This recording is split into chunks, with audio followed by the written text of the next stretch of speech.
with one, All just right. to have Let me indicate both. color sensor. Okay, all right. Just to indicate that it's a red, green, or nothing. You can do that all with one What sensor. model is that? That's a simpler color sensor, right? CZV is the model number you want to pay attention to. Color sensor, red, green, doesn't matter. You can even do the other colors if you wanted to. This is $700, and then we also addressed, we also addressed having a simple diffuse.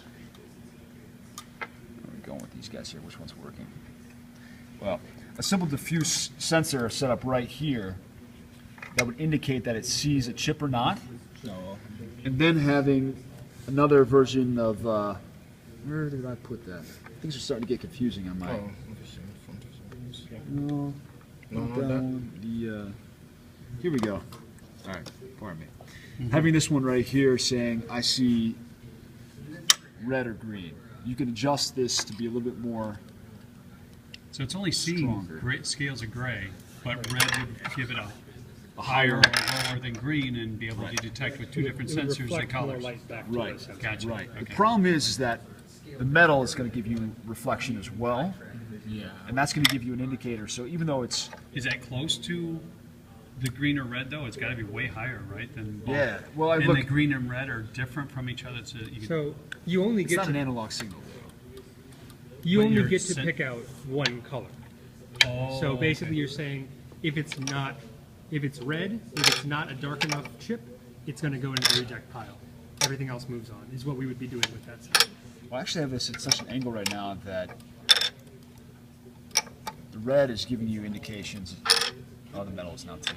I had it working so. I don't know how sustainable this is, but the light is bouncing off the metal. I just adjusted a little bit.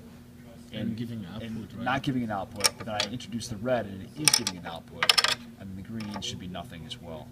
So the green and metal are both nothing. And that's adjustable, so you red. could have another sensor like this that would adjust the red and not the green. Is that the point of this, or am I missing it? Yeah, so Yeah. this is never going to see. This is always going to see red before the green. Okay. And then I was just going to say you could have something like this just to indicate that it sees a chip. Oh, okay. So you have two sensors working together, providing two outputs to get one idea that there's a chip there and that it's one color or another. Okay. Because otherwise you're going to get the same results from metal or not on this guy, unless it's at such a crazy angle, and then you introduce the red. Like this. So you could just say, you want to know that there's a chip here, right? That's part of the thing. So you do need something to indicate that there's a green chip here. Something like this providing an output at this point. So both chips are chips here, not detecting red. It's a green chip. Right. Chips here detecting red with the other sensor. Same sensor. It's a red chip. It's a red chip. Okay, Yep, gotcha. yep, that's where we're at. And then